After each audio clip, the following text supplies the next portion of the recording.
RFI, il est 17h à Paris, 16h en temps universel. Le journal en français facile. Marion Casanov. De nouvelles libérations prévues aujourd'hui au Proche-Orient. Le Hamas pourrait libérer 10 otages contre 30 prisonniers palestiniens alors que la trêve se poursuit à Gaza. Les camions d'aide humanitaire continuent d'arriver mais doivent passer de nombreux contrôles. Le Burkina Faso frappé par une nouvelle attaque terroriste. Des dizaines de personnes ont été tuées dans la ville de Djibo, près de la frontière avec le Mali. Et puis en Inde, le sauvetage de 41 ouvriers, ils sont restés coincés pendant 17 jours dans un tunnel qui s'était effondré. Au Proche-Orient, Israéliens et Palestiniens attendent de nouvelles libérations. Le Hamas doit libérer un nouveau groupe d'otages et Israël doit relâcher en échange des prisonniers palestiniens. La trêve à Gaza, elle, a été prolongée de 2 jours.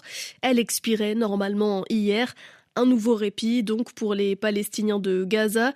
Ils n'ont pas à craindre pour l'instant de nouveaux tirs, de nouveaux bombardements, mais il manque toujours d'eau, de nourriture, de carburant, même si les camions d'aide humanitaire continuent d'arriver via le poste frontière de Rafah. Léonie Lebrun, vous êtes notre correspondante en Égypte. Cette aide, Léonie, est encore insuffisante. Elle est envoyée en partie par le gouvernement égyptien, mais elle arrive aussi de l'étranger. Oui, les avions d'aide humanitaire atterrissent chaque jour sur la piste de l'aéroport d'Al Arish dans le désert du Sinaï.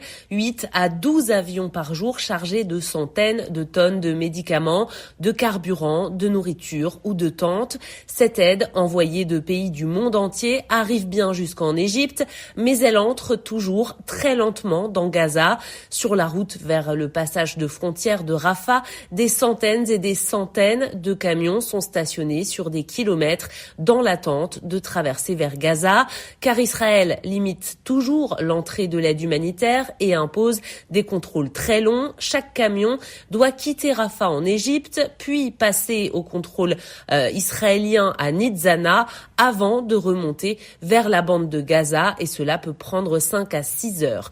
Une source de l'UNRWA qui se trouve dans le sud de la bande de Gaza m'indiquait hier soir encore que l'électricité n'est pas revenue et que l'eau est disponible, mais en très petite quantité. Léonie Lebrun pour le journal en français facile. Je le disais, de nouvelles libérations sont attendues aujourd'hui. Hier, 11 otages ont été libérés en échange de 33 prisonniers palestiniens.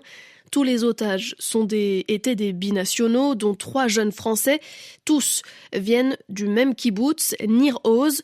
Un kibboutz est un village où les habitants vivent en collectivité. Ce kibboutz a été lourdement endeuillé par l'attaque du 7 octobre, comme l'explique Irit Lava. Elle est porte-parole du kibboutz Nir Oz. 417 personnes vivaient là-bas. C'est un petit village, tout le monde se connaissait, tout le monde se connaît.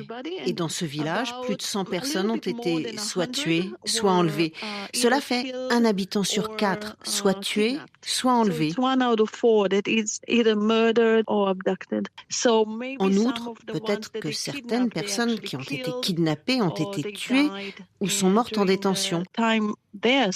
C'est pourquoi chaque minute, chaque jour compte, parce que certains habitants sont très âgés, ils ont plus de 80 ans, ils ont besoin de médicaments tous les jours, ils dorment par terre. On ne sait pas comment ils mangent et comment ils sont traités. Ils risquent de ne pas survivre d'ici à leur libération. C'est pourquoi nous sommes très inquiets. Irit Lava, interrogée par Muriel Paradon. En Sierra Leone, un ministre dénonce une tentative de coup d'État. Dimanche, des affrontements ont fait une vingtaine de morts à Freetown, la capitale de ce pays d'Afrique de l'Ouest. Et cet après-midi, le ministre de l'Information affirme que ces affrontements étaient une tentative avortée de coup d'État. 13 officiers de l'armée et un civil ont été arrêtés, selon lui. Au Burkina Faso, la ville de Djibo, endeuillée par une attaque terroriste. Dimanche après-midi, des hommes à moto et en voiture sont arrivés dans cette ville du nord, non loin de la frontière malienne. Ils ont pris d'assaut plusieurs sites de la ville et pendant 2 heures, ils ont tiré sur la population, provoqué des incendies et des pillages. Frédéric Gara. Sur les vidéos diffusées sur les réseaux sociaux et présentées comme étant tournées aux environs de Djibo, on voit des dizaines de corps qui sont criblés de balles et parfois calcinés par le feu. Des cadavres au sol par dizaines et autant de motos incendiées. Ces images témoignent d'une très violente bataille entre terroristes et forces armées burkinabées. Ces combats ont eu lieu dimanche dans l'après-midi, alors que les terroristes ont attaqué en même temps, simultanément, par le nord et par le sud de la ville. Surpris par la force et le nombre d'assaillants, les militaires ont battu en retraite et ont laissé la place aux terroristes pendant plusieurs heures. Il est pour le moment impossible de donner un bilan exact du nombre de morts ou de blessés, mais ce que l'on sait, c'est qu'il y a aussi des victimes civiles.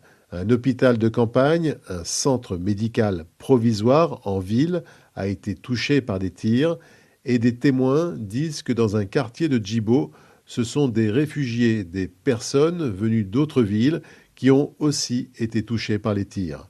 Plus tard dans la journée, une contre-attaque de l'armée burkinabé a permis de chasser les terroristes, mais ni parmi ces terroristes, ni parmi les militaires, on ne sait combien de personnes sont mortes ou blessées. On ne peut pas, pour le moment, le vérifier de manière fiable et indépendante. Frédéric Gara le disait, difficile donc d'établir un bilan exact. Le Haut Commissariat de l'ONU donne ce soir un premier bilan et affirme qu'au moins 40 civils ont été tués à Djibo. Un journal en français facile. En Europe, depuis quelques jours, la Finlande fait face à un important afflux migratoire. De nombreux migrants passent par la Russie pour ensuite franchir la frontière. Helsinki accuse Moscou d'orchestrer une crise migratoire. La Finlande avait fermé pour cette raison de nombreux postes frontières et elle va d'ailleurs fermer son dernier poste frontière avec la Russie. C'est ce qu'annonce cet après-midi le Premier ministre du pays. Ils sont sains et saufs. En Inde, 41 ouvriers ont été sauvés. Ils sont restés coincés plusieurs jours dans un tunnel. Ce tunnel routier s'était effondré dans le nord du pays. Les décombres bloquaient toute sortie pour ces ouvriers. RFI, 17h08 à Paris. Paris qui peaufine, qui prépare soigneusement l'accueil des spectateurs des Jeux Olympiques. Les prix des transports vont augmenter pour l'occasion.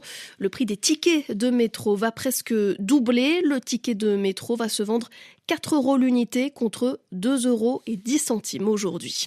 Terminons ce journal en musique avec la voix de la Chica, chanteuse et pianiste franco-vénézuélienne. Elle est ce soir en concert près de Paris, à la Scène Musicale. Dans sa musique, elle mêle ses 2 origines, 2 mondes qu'elle connaît bien. Edmond Sadaka nous fait découvrir ou redécouvrir son univers. C'est en tant que pianiste pour les chanteuses Yael Naïm et Mayra Andrade que la Chica a commencé sa carrière avant de tracer son propre chemin en 2015. Sur son dernier disque, La Loba, elle est d'ailleurs seule derrière ses claviers.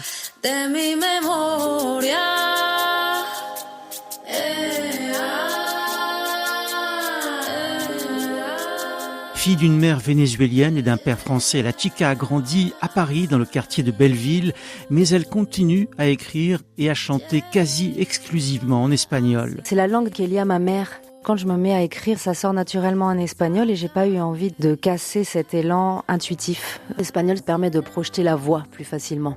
Mais je suis absolument pas fermée au fait de chanter en français. Le concert de ce soir sera en mode acoustique, loin de l'électro qui a marqué son premier disque il y a 4 ans. Cette fois, violon, contrebasse, flûte et clarinette seront au rendez-vous. Et pour diriger cet ensemble, la chanteuse a fait appel à un ami d'enfance, le pianiste et compositeur colombien Marino Palma. Hay un camino frente a mí, ya sé que me llevará. Metallica en concert ce soir à la Scène Musicale près de Paris. Merci d'avoir écouté ce journal en français facile. Il est 17h10 à Paris.